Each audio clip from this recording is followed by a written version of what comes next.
บอกอ้ายได้บอกขอจบหรือว่าไป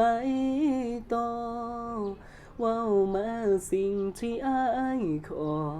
คันเจ้าปินบังอ้ายคงเจ็บหลาย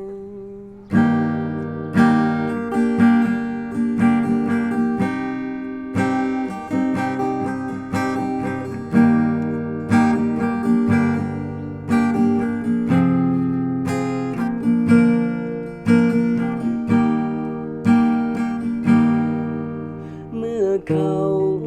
กลับมาสิเอาจังใดกับหาเขาสิไปหรือว่าหยุดเศร้า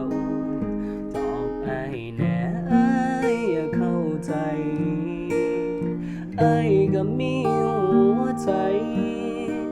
บ่แม่นของเล่นผู้ใดคันน้องสิอยู่หรือไปก็บอกจังสิพอเข้าใจ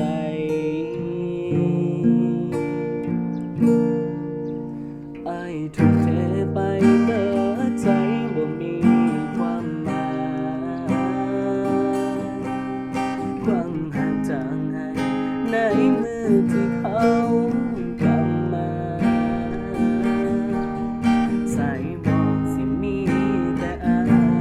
ยแล้วเป็นหยังคือจังบอกลาบอกอ้ายเถิดนาสิอยู่หรือสิไป